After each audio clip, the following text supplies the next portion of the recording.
From the library of the New York Stock Exchange at the corner of Wall and Broad Streets in New York City, you're inside the Ice House, our podcast from Intercontinental Exchange on markets, leadership, and vision in global business. The dream drivers that have made the NYSE an indispensable institution of global growth for over 225 years. Each week, we feature stories of those who hatch plans, create jobs, and harness the engine of capitalism. Right here, right now at the NYSE and at ICE's 12 exchanges and 6 clearinghouses around the world. And now welcome inside the Ice House. Here's your host, Josh King of Intercontinental Exchange.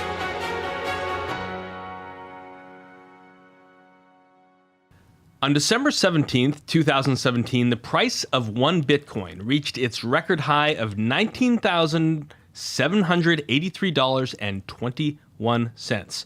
All eyes were glued to the cryptocurrency, and for good reason.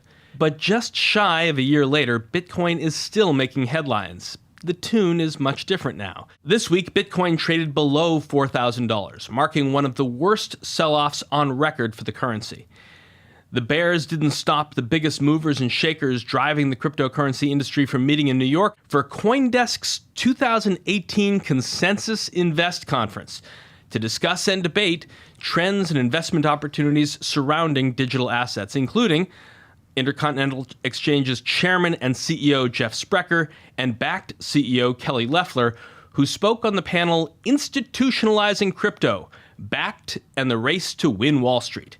Joining us in the Ice House today is crypto journalist Frank Chaparro, who's been chasing the rise and fall of cryptocurrency, first at Business Insider, where he covered financial markets, specifically cryptocurrency, equity market structure, and digital wealth management, and now as senior correspondent at The Block, a global community for crypto enthusiasts. We'll get his take on Consensus Invest and the state of cryptocurrency right after this. We began with a vision to transform energy trading through technology, creating a modern, accessible marketplace that leveled the playing field and drove transparency. Today, Intercontinental Exchange operates markets around the world. We provide data people rely on and connect participants to support investing, trading, hedging, and capital raising, driving the world forward. Well-functioning markets play a critical role in advancing economies and create opportunities for those who build them. And we innovate to ensure our markets serve the world every step of the way. When you turn on a light switch, we help ensure that energy is priced efficiently. From fields to your cup each day, from farms to your table, and products that enable financial opportunity. At Intercontinental Exchange, we build, operate, and advance global financial and commodity markets. It starts here. Our guest today, Frank Chaparro, joined Business Insider fresh out of Fordham University and at BI reported on the intersection of digital assets and Wall Street, market structure, and financial technology. In September, he announced he was joining The Block, a cryptocurrency digital assets community with its sights set on becoming the go-to news source for blockchain and crypto news. Frank is charged with overseeing editorial content and has broken a wide range of stories in a very short time. Recently, he's been tracking the crypto bear market and is fresh off of his reporting from Consensus Invest. Frank, welcome to the Ice House. Hey, thanks so much. Good to be back here in the building. This is a place that you reported on and broke a lot of stories yourself. I have, and it's nice to be here during the holiday season. I don't think I ever have seen such beautiful decor. It's been a wild couple weeks for crypto and even more so for you covering Consensus Invest in Manhattan. What was the general feeling that you took away from the event? I was there for just the morning sessions, but you covered it all day long. I mean, it's a lot different from Consensus Invest last year while this thing was going up to 10,000. I think Bloomberg had a funny story out the day after where it basically said it's not about Lambos anymore like it was. I think last year they had 4 Lambos parked outside the hotel. It's a totally different environment. And the focus is less on making money and 100x returns and more on really, really boring market structure stuff, the type of topics and conversations that are not unfamiliar to the hallowed halls of ICE or New York Stock Exchange. Instead of talking about making money, it's more about building things like smart order routing algos, over-the-counter trading desks. A year ago, those wonky, specific, esoteric, pedantic things were not the focus, and now they seem to be. That's not to say that Wall Street wasn't involved a year ago, but it was definitely less technical. Now there's a better understanding that in order to get capital into this market, there's a lot of things that need to be done, a lot of things that Bakkt is looking to do. And until then, you're going to continue to see wariness on the part of large institutions. I read so many stories over the past year about the environment in Switzerland, which is home to so much of cryptocurrency activity, and the sort of trademark car of a person in the space being a Lamborghini. You think that's all changed? Or No, some of it? I think some of it has changed, or the focus has certainly changed. There's still some of that, but I think the space has done a lot of growing up over the last year, and the big boys and gals in the room know that that's not what we should be paying too much attention to. Whether it was a Business Insider or now at the Block, just roll the time clock back a little bit to a year or a year and a half or 2 years, and some of the crazier stuff that you saw in the space before, as you say, the big boys and girls entered the room. When you have unconstrained amounts of money from doing a fundraise that takes seconds or minutes, I mean, I remember interviewing a CEO who was just beside himself that this was the easiest thing I've ever done. It was just took a matter of minutes to raise $15-30 million. And you kind of don't really have a product or a business model, and you're maybe like in your 20s. That's going to translate into a lot of interesting activities, to say the least. That was the bubble. That was the hype cycle. That was the top. That's not happening so much anymore. A lot of folks in the space aren't paying attention to that anymore, and it's not really happening. And they're looking at how can we build actual products to get Wall Street in, to get investors comfortable with this market. A year ago, it was a much different story. Now on to this year, Frank. Just as telling as the insights and opinions that get discussed on the panels on the main stage that's designed for public consumption are the conversations you hear by some of the leaders when the lights are off and you're by the coffee urn or in the hallways and sides around these conferences. What's some of the quieter chatter that you picked up? I think the most interesting thing is the people. Folks like Sam Teagle, who was at Jump, going to cryptocurrency exchange out in Chicago. People who have joined Kraken from Jump Trading, a guy named Steve Hunt. There was a guy who left IEX to join a cryptocurrency firm called CoinList. And it goes on. And I think you have all these folks from the electronic trading world joining the cryptocurrency world. There's like a reunion of sorts. So that's been interesting to see these folks who 20 years ago were building out the framework and the foundation for electronic stock trading. Now, 20 years later, a little bit older, a little bit more gray, doing the same thing in crypto. And so I think a lot of people are noticing that and find it funny. A reunion of sorts, you mentioned, the people who were once brown-haired and are now graying at the temples. I look at the Twitter feed of you and others at the Block, and you break a story, you publish news about a person going from traditional world into crypto. Emotions and tensions and feelings are pretty raw and get pretty excited when Chaparro breaks a piece on guy, girl going to a new firm, and they push back pretty hard. But you have to have pretty thick skin when you break a piece of news like that. People love when we break stories about Wall Streeters joining the crypto world. That's something that they really enjoy. They eat up. They think it proves the thesis that this is the future. It's more so when you write stories that are negative on the space or might sort of shed light on things that are happening at a certain company that might not be going as planned. And that's where you get some of the pushback. We've had our email, people have DDoS attacked our emails. People have threatened to sue me. Most of these stories aren't built or relying on one source, but 3 or 4 or 5. But yeah, I mean, there was a story we put out on a big firm in the space, Consensus, and this is happening across the space. People are laying people off by the dozens, by the hundreds almost at some firms. Because like I said before, at the end of last year, it was unconstrained. You have unconstrained money, there's no focus.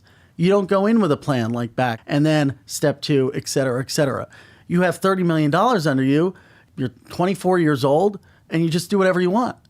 And when you build a business like that, and I'm not saying that that's how Consensus was built. I mean, Joe Lubin is a genius, co-founder of Ethereum, but that's just one corner of the space where, of course, it's going to translate into layoffs. And even that sort of unconstrained behavior is going to spill over into established firms like Consensus or Coinbase or Kraken, where you hired up for a business you thought would be good, and then it ended up not being the case, or you expanded too quickly in certain areas, and it didn't work out. And so I think we reported on them. There was a floundering unit called Token Foundry that had a really bad run with this one token offering called Civil. I mean, they were looking to raise, I think, $20 million. They raised less than a couple million because they did it. I mean, this ICO token, some people will call it the token creation market or the ICO market, whatever you want to call it. It's not in a good place right now. And so we reported on a lot of these exits. And there are, as you said to your point earlier, not to get away from the question, high emotions in this space. And when you attack something that people love and that they dedicate their whole life to and they think it's the future, you're going to get huge pushback. But that's our job. That's my job.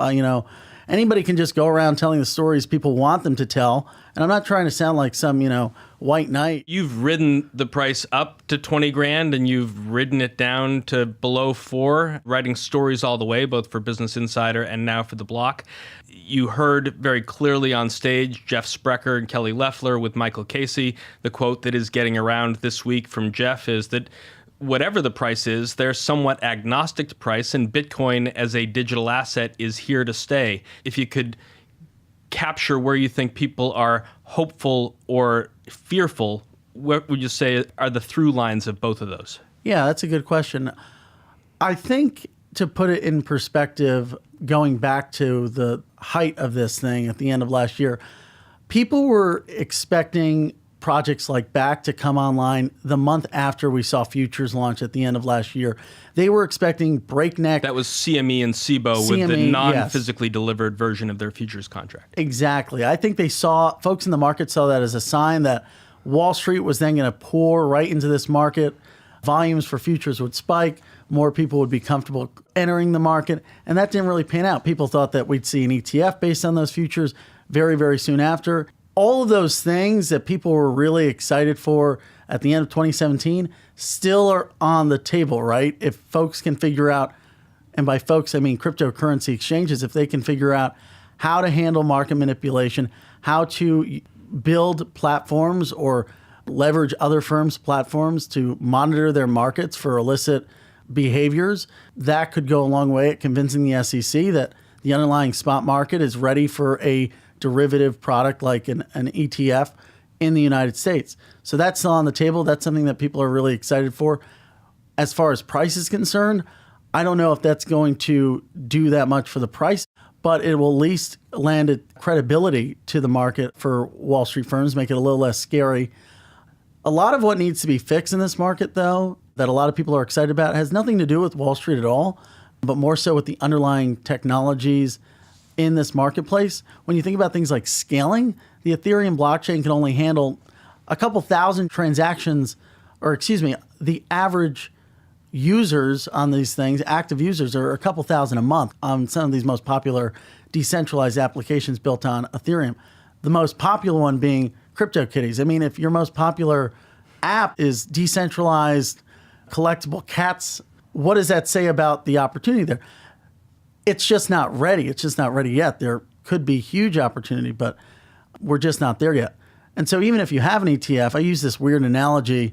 It's kind of like if you had an amusement park and you decided, all right, let's get online ticket orders. So you can get online ticket orders. That's the ETF. But if you don't have any cool amusement rides in your park, it doesn't matter how you're getting those tickets out, no one's going to want to go. And likewise, if there's nothing that investors on Wall Street or elsewhere see as an opportunity in this market to solve a real problem. And I think someone at Consensus said this, a lot of these things are just trying to make up problems and coming up with solutions for them. If you don't get that key, then even an ETF's not going to make the difference. You had a tweet that was pinned to your Twitter feed for several weeks that I think captures a lot of these ideas. I'm just going to quote at FinTech Frank. Quote, "This crypto bear market makes a lot of sense. Think about this. 1, Most ICOs are big dreams / not ready for regulatory reality check. 2, true adoption is nowhere near a reality. 3, institutional platforms have not proven themselves. 4, the average Joe has no idea what crypto is. So within those 200 characters, I don't know if you got right up to the limit, but there's a lot to break down there. Yeah. Let's start from the beginning.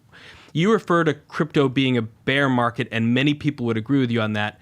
Bitcoin had a decent opening at the beginning of the month. It was up at 6,500, but at the beginning of this week, it was trading below 4,000.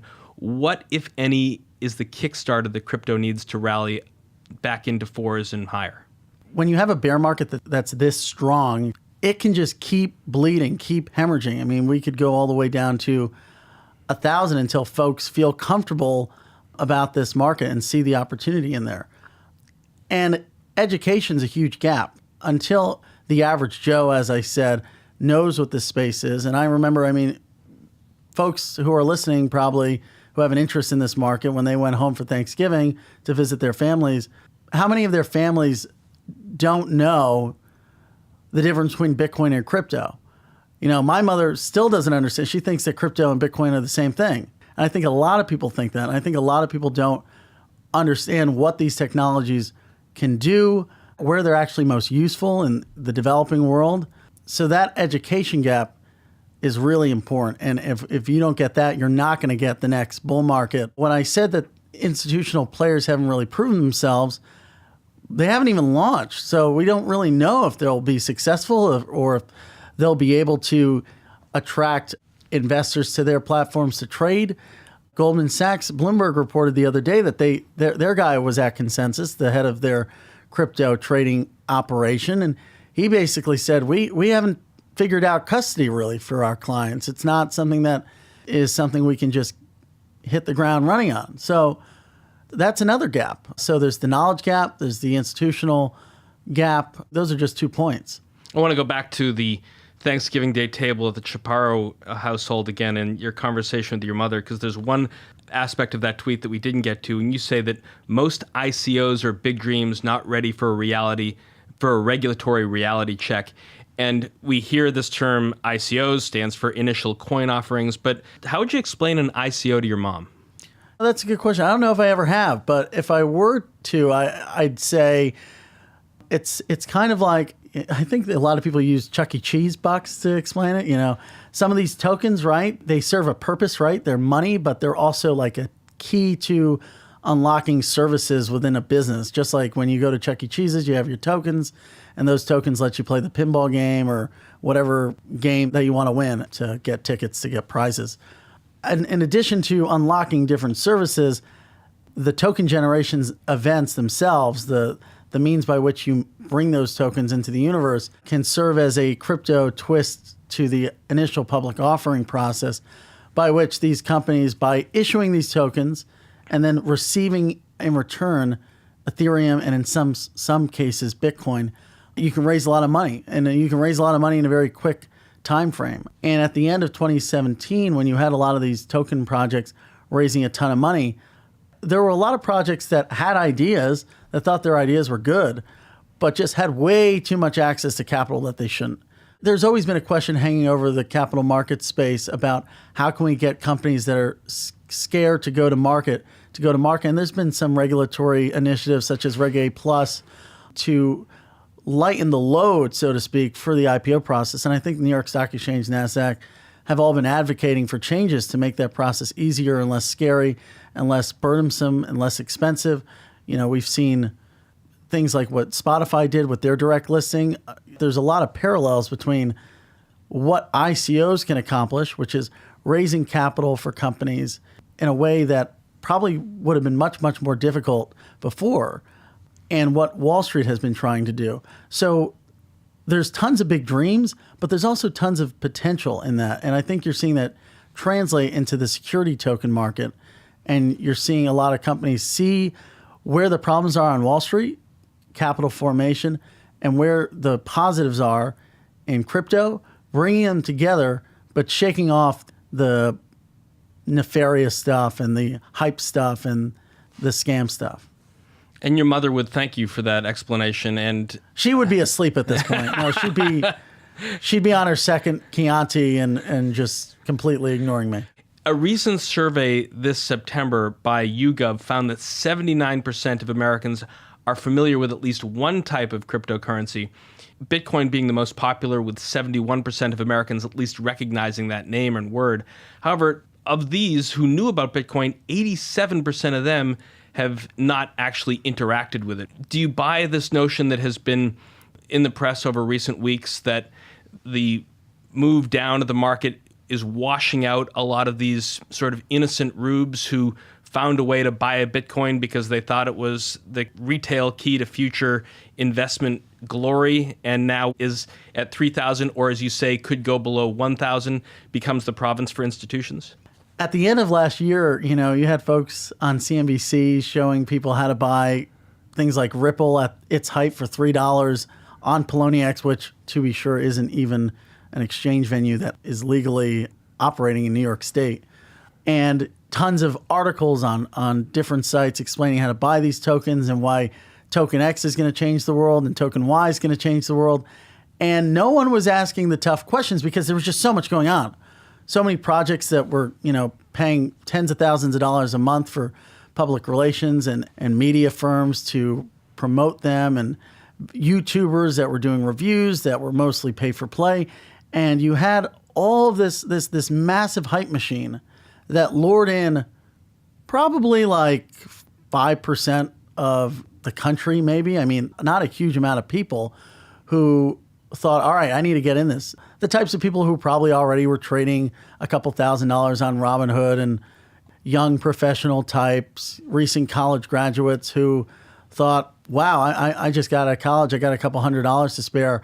I'm going to put it in at Litecoin when it's $150, and now they have 20% of that now. There's like a bad taste in people's mouth now because of that. So that's why I think it'll take a long time. Well, there's a bad taste for what we could agree is a very, very small fraction of the investing public or the using public who's even tuned in to this point. But if, let's say, we are at a reset point now or early next year when Bakkt and LedgerX and NASDAQ come out with their offerings and people start to look at this anew, you've put all your cards on the table as a reporter focusing on this space. You've left Business Insider behind, the ability to write about other topics in the industry. You are now focusing completely on digital assets and cryptocurrencies. If you're trying to educate a millennial to think, really, it's important to read the stories that Frank Chaparro puts out, how do you guide them to say, what as a reader I should look at that are the important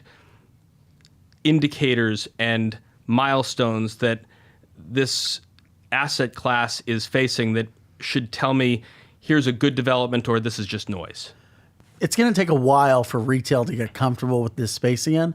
So for the next year, we're going to be focusing on teams across the space, Wall Street firms, institutional players, building the foundation which will serve the next bull run, which will serve the next time that retail folks decide they're comfortable with entering this market. A big part of the 101, a major player in this space that we didn't talk about so far, you've mentioned the businesses and entrepreneurs and technologists that will be so crucial to making digital assets a more mainstream tool in the financial community. But there's also the role of government and regulation, the CFTC, obviously, and the SEC. I want to hear a little bit of a recent clip from Jay Clayton, the chairman of the SEC, on cryptocurrencies. Let's just follow up on the Bitcoin issues. You had a settlement with 2 ICO issuers as well as another exchange for not registering with the SEC. What's the message here, and what about the people who currently own ICOs? What's the value of their ICOs if they're dealing with a not registered security at this point? Well, Bob, let's separate securities from non-securities. I think we've been clear that we don't believe Bitcoin is a security, but many of the ICOs that you see and you talk about, they are securities. And if you're going to offer and sell securities, you have to do so in compliance with our laws. I think we've been clear about that. The recent actions further emphasize that our securities laws do apply to the ICO space. If people are going to raise money using initial coin offerings, they either have to do so in a private placement or they have to register with the SEC. And when you register with the SEC, you got to provide financial statements and disclosure along the lines that we would expect. Some of the original lure, Frank Chaparro, of cryptocurrencies and Bitcoin was that it wasn't regulated, that it was a space that was, if you go back to Satoshi Nakamoto's original theory of Bitcoin 10 years ago, espoused in his essay, was that it was so decentralized and so free of government regulation. You heard Jay Clayton there. How does it... Well, I think Bitcoin is. It was fun to listen to that because the SEC has been very, very clear about this since last year. You know, if it looks like a security, if it quacks like a security, if it walks like a security, it's a security. And if you offer a security, you need to register it with the SEC. I think that people in the space had this weird theory that the SEC would change its mind or would come out with a new framework saying, oh, you know, if you call yourself a utility token, then you can just do whatever the hell you want. That's clearly not the case. And I think with the clampdown on those two ICOs, Paragon, which is like a pot coin type thing, and AirFox, that is just the beginning. And if you read the letters they put out in each one, I mean, they're very similar. And you can tell that this is the foundation of actions that will follow, and they'll be very similar. There's been a game of semantics in this space, and I've been reporting on it for a while. You started out, this ICO is going to change the world, right? And then it was, no, this isn't an ICO. This is a utility token. Different from an ICO, totally different. And we didn't do an ICO, we did a token formation event. And then the next thing was, oh, no, we're not a scammy ICO or a token formation event. We're a security token. And maybe we're going to do a private placement. We filed with the SEC. Well, let me see your filing. Oh, we're going to think about filing with the SEC. And so you've had this game with semantics. Finally, people see the writing on the wall. So there's a company called Numerai, which is a hedge fund that built a token. They're going to burn half the tokens and open it up to the public, trying to make it more decentralized. Because they see the writing on the wall. They know if they have this token that looks like a security, that the SEC is going to come after them. That's just the story. It's funny that people, to me, are surprised with recent actions by the SEC because Jay Clayton had said it. He said it in 2017. Out of all these things I've seen, out of all these ICOs, I haven't seen one that's not a security. If you want to know what a security is, look at the Howey Test. And if it fits into that, then it's a security. So what's the Howey Test? The Howey Test is basically, so the 1934 Exchange Act shows the four characteristics of what a security is. If you're making an investment with the expectations of returns, then that's one characteristic. There's three others. And that's what everyone who's investing in an ICO is looking for, that 100,000x return. Some people don't agree with the theory that the ICO market is dead. I think that 95% of these things are probably securities. Then the question is, well, what do you do when you're a security? If you're Paragon and you issued all of these tokens that are unregistered securities and you have to pay these things back, well, then you got to liquidate your Ethereum. And so what's that going to do to the price of Ethereum? What are the consequences on the rest of the ecosystem when you see selling like that? There's also an issue with, does Paragon have to pay back folks that bought the token who have sold it? Are the exchanges that facilitated the trading of these unregistered securities, are they on the line? And I think moving forward, you're going to see a lot of class action lawsuits against some of these firms and token projects who said to their investors, this isn't a security, and they were wrong. After the break, Frank and I will explore his career and what lies ahead for the future of crypto news. That's right after this. Elanco has been in the animal health business for over 64 years. We're all about the care and the well-being of animals, making pets as well as livestock live longer, healthier lives. We've been launching 3 products a year since 2015. We've added almost 20% to a pet's life. We're coming into an IPO with a portfolio of innovation. The New York Stock Exchange, just like Elanco, brands matters. Behind brands are people, cultures, and quality. Elanco, now listed on the New York Stock Exchange. Welcome back. Our guest today in the Ice House is Frank Chaparro, senior correspondent at The Block. We've been talking about the crypto bear market and what lies ahead for fintech as regulation looms in 2019 and beyond. Let's go back to the beginning, Frank, of your rapid launch into the cryptocurrency world. You majored in international political economy and theology, but you got your first taste of finance interning at NASDAQ. Don't hold that against me. I don't hold that against you, but what does your mom think about this sweet young man who was focusing on political economy and theology, and now he's in this space? She thinks it's funny, probably. I did study theology and mostly economics in the interstate. Where? At Fordham. Yeah. I like the economic aspect of it. Found my way to BI, covering fintech, and one day my editor said to me, he said, this Bitcoin thing, it's like at $2,000 now, right? I said, yeah, it's pretty wild, pretty crazy. He goes, well, we need someone to cover it more. I said, well, I don't know if that's for me. I want to be taken seriously as a financial journalist. I don't know if I should be writing about magic internet money all day long. Who's going to take that seriously? And this is at the time when I was trying to break into firms like New York Stock Exchange and NASDAQ and CBOE and CME. And I just thought, I don't know if they're going to see my byline about me writing about this weird, decentralized utopia of crypto maniacs. Are they going to want me to sit down in front of the serious folks who lead their options and equity businesses? Little did we know that at the time, you guys were secretly working on Bakkt, and NASDAQ, which I reported a couple of weeks ago, has been secretly working on their own security token offering. And they've all been doing it from the beginning, kind of holding their cards close to their chests, right? Who knows what Bakkt looked like a year ago when I was poking around asking folks about what you guys are doing in crypto and kind of saying, well, we're looking at it. Looking at it meant you had this massive plan, right, with tons of firms across the space, Susquehanna included, and Galaxy Digital and many, many others. Anyway, not to get away from the point too much, but it was funny then, a year ago, when I was just getting into crypto, talking to Wall Street firms about it, and it was just very different from it is now, from what it looks like now with Fidelity, New York Stock Exchange, and many others getting very serious. When you decided to finally pick up a pen or look into a computer screen as a writer and reporter, this town is full of traditional media outlets, the New York Times, the New Yorker, the New York Post, people who want to get their start covering City Hall. You said that was sort of boring. Those of us of a certain age know the story of Henry Blodgett, how his career began, the challenge that he found in the 80s or 90s, and then reemerging as an entrepreneur to build this thing called Business Insider into what it is today. And I know that's really what gave you your great break, but what's that newsroom like, and what does that represent for reporters today? Business Insider's newsroom? It's incredible. From when I started, the level of growth that it's seen and the level of credibility that it has now that it didn't really have 2 years ago or even 5 years ago, there's a lot of anecdotes I could share. Just a great training ground for a guy like you. Oh, totally.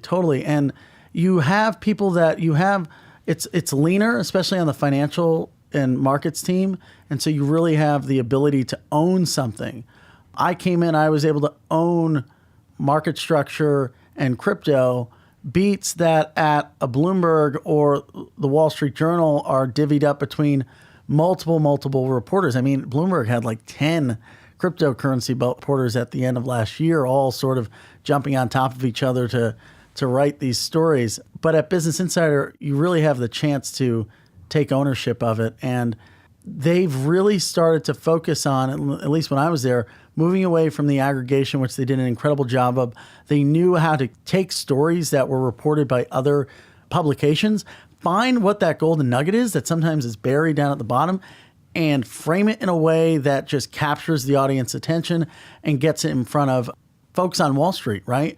I follow a lot of these financial memes on Instagram, and the stories that they're sharing, even if they're first reported by the Wall Street Journal or Bloomberg, they're often sharing the Business Insider aggregated version because it's just a lot more sexier and a lot more fun and a lot more delighting to read. That said, the focus there on breaking their own news, and I certainly did my fair share of that while I was there, has increased 100-fold. And they're getting interviews and they're getting in front of CEOs that I don't think they were getting in front of 5 years ago, and that's much to the credit of the folks and the talent that they're bringing in. I was very lucky to have an opportunity to work there and to work under great reporters and great journalists and editors and help me discover this space. It's where I found Bitcoin. Bitcoin kind of found me in a sense, then I found it. I left because I wanted to devote much more time to being at the center of this ecosystem. So looking back at your time at Business Insider, what would you say was your biggest scoop? How did that come about, and sort of how did your screen light up on your social media channels that gives you the aha moment, like I've really tapped into something here? The scoop I look on most fondly would probably be one of my first, and I was just starting to get recognition in covering firms like New York Stock Exchange Virtu and other important firms in the market structure arena. And it was a very simple story, but it was my first scoop in the space. I'd written about things like rebates and HFTs and things like that, and the debates circling around this market.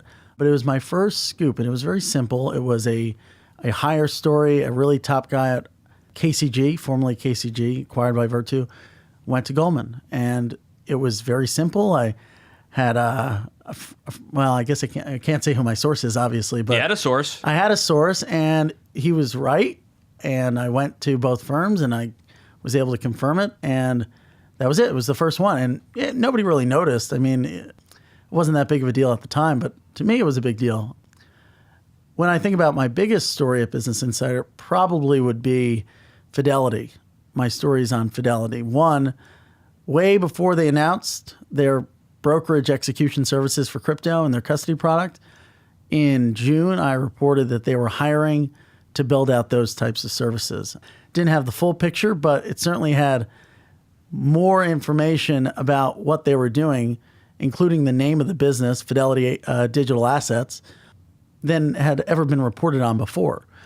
A couple of weeks after that, I followed that up with a report that they had a crypto venture capital unit that was investing actively in crypto companies and different crypto-related assets. That at the time of my reporting, the fund was inactive because the folks that were running it had left to start their own venture capital firm. Those stories, I mean, blew up.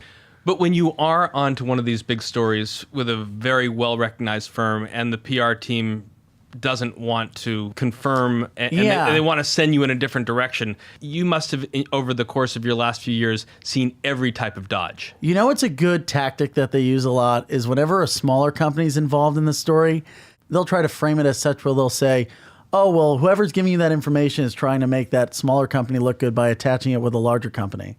When I'm writing stories, I have to think about the motive of the folks who are giving me this information. For instance, when I broke that CBOE was telling its market-making firms that its Ether futures product was ready, you know, I had to think about who were these sources and how would they benefit potentially from that news being broken, right? And can I trust them? That often just means taking that information and going to other firms that would know or other people that would know with direct knowledge and getting that extra confirmation, that extra corroboration. But you always have to think about who's telling you this information. And most of the time, you'd be surprised, and I think listeners would be surprised how often it's just, 5 to 10 really important, powerful people that just trust me a lot to tell the story right, and who are the same people mostly helping me find the news, so to speak. A big hire story that broke earlier this fall in September was one that you broke, I think, yourself about yourself. You announced that you were joining The Block as its senior correspondent after this great run at Business Insider. What drew you to The Block, and what does this role entail? What drew me to The Block itself... What is The Block? Yeah, so The Block has, like any young company, the model changes a little bit. We want it to be a go-to reliable news source and community space for people in the ecosystem, a place where beginners in the space could learn about this market. We've realized over the past couple months as we continue to break news and put out research from the institutional side of things that's where the market is. That's where there's a thirst for reliable information.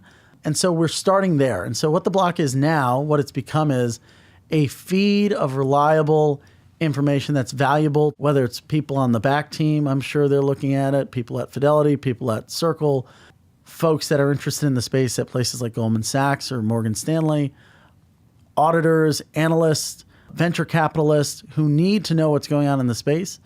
They can come to us. Why I joined was because I saw the talent that was there. I saw the ability of the CEO, Mike Dudas, to raise from some of the top venture capital. What's Dudas's background? So Dude has founded a company called Bun, which is basically a technology company here in New York that's worth tens of millions of dollars at this point. Was one of the top places to work a couple of years ago. And he previously worked at Venmo, Disney, out of Stanford University. And he fell down the rabbit hole a year ago and wanted to create this thing. And now we've assembled a team of, really top-notch experts. They're the people that get me excited to do my job, because I have to compete with them, to put out great stuff and to inform our audience. You said you were initially skeptical of covering cryptocurrency when you were just starting out because you wanted to be taken seriously as a financial journalist, and you didn't want to write about magic internet money all day. But when you were starting out, crypto was just taking off. Has the bear market affected your reporting at all? So when I was first starting to write about it, I was writing about, the Bitcoin Cash, Bitcoin divide drama, and every other day just the price going up 10% or down 10%, Floyd Mayweather investing in an ICO. These weren't the most exciting stories, but they were exploding as far as traffic's concerned. And yes, so that evolved eventually to really focusing on exchanges and the real powerful players, not just the hype folks and the people that are there to make a lot of money. So the stories have definitely changed and the focus has changed for sure. We mentioned earlier in the conversation that your Twitter handle is @FinTechFrank, but you've earned another nickname, Frankie Scoops, from the breaking news stories you've reported on. I want to discuss one scoop you reported on this week: 10 crypto firms forming a new group potentially called ATOM, the so-called Association for Digital Asset Markets, and it includes crypto firms such as Paxos, Genesis Global Trading, and Hudson River Trading, with the hopes of potentially self-regulating the industry. This follows on the heels of, as we talked about earlier, Gemini's announcement that it was to launch the Virtual Commodity Association Working Group, the Global Digital Finance, supported by Coinbase, Circle, and Consensus. What's your take on the industry attempting to regulate itself? Well, I think a lot of these are vanity projects, to be completely honest. This is my own analysis and kind of opinion, but Gemini got into doing the SRO. They were working on it for a while after the SEC denied their ETF and said, an SRO would help. And so they kind of tried to put something together. Try to get Coinbase involved, according to my sources. Coinbase wasn't interested. Why wasn't Coinbase interested? Well, why would Coinbase want to follow Gemini's lead? And so they saw that and started their own SRO. And now you have another one, which my understanding is there's not sort of like a head of it. There's not one firm that's dominating it, which makes sense because a lot of these are smaller firms than a Coinbase or a Consensus or a Gemini. This is serving the foundation, hopefully, for something more serious down the line that can do what was done in equities markets with FINRA and others to define the standards, define codes of conduct, and establish rules for behavior in this space and in this market. But I would play a wait and see game on these things because at this point, it's just very early.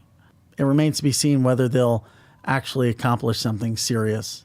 You tweeted an article yesterday from Philip Stafford at the Financial Times reporting on Wall Street's persistence in pursuing digital asset despite the drop in Bitcoin's price that we've been talking about through the conversation. Kelly Loeffler, the CEO of Bakkt, announced that the company plans to launch its Bakkt Bitcoin daily futures contract.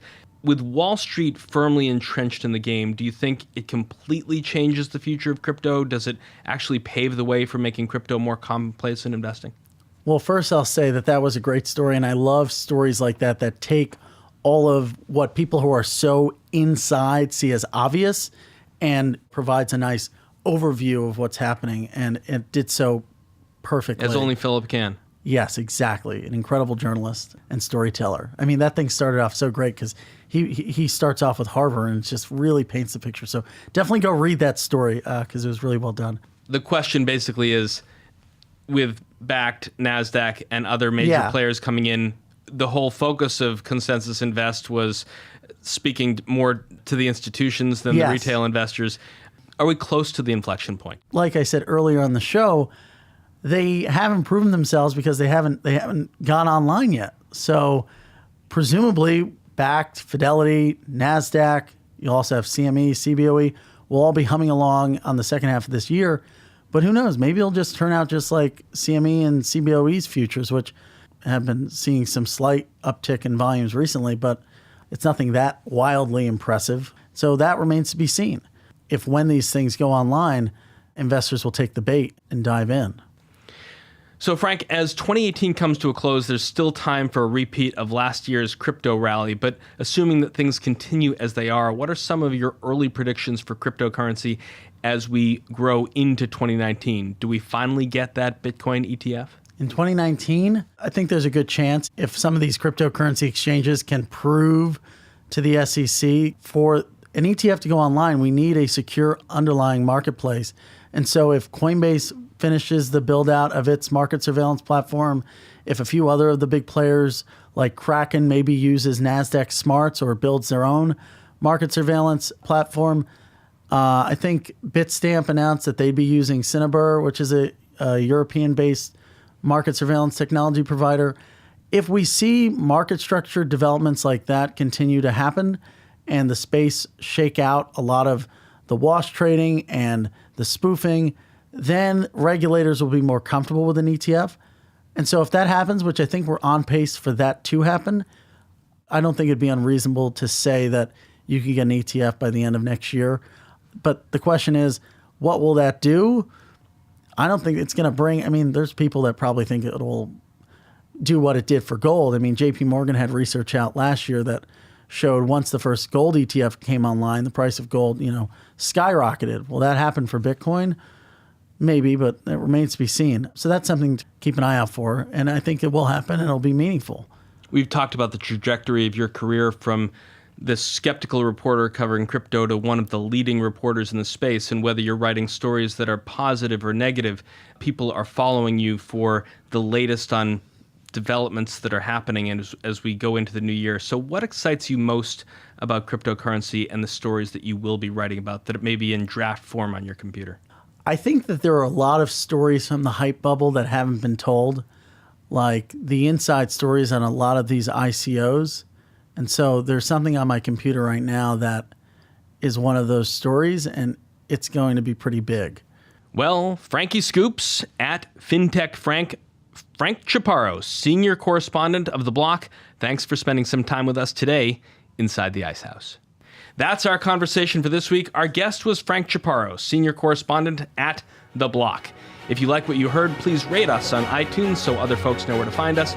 And if you've got a comment or a question you'd like one of our experts to tackle on a future show, email us at icehouse@theice.com or tweet at us at NYSE. And again, find Frank Chaparro at FinTech Frank. Some portions of the preceding conversation may have been edited for the purposes of length or clarity.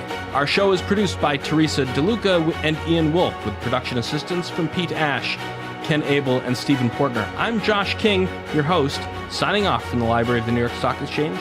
Thanks for listening. Talk to you next week. Information contained in this podcast was obtained in part from publicly available sources and not independently verified. Neither ICE nor its affiliates make any representations or warranties, express or implied, as to the accuracy or completeness of the information, and do not sponsor, approve, or endorse any of the content herein, all of which is presented solely for informational and educational purposes. Nothing herein constitutes an offer to sell, a solicitation of an offer to buy any security, or a recommendation of any security or trading practice.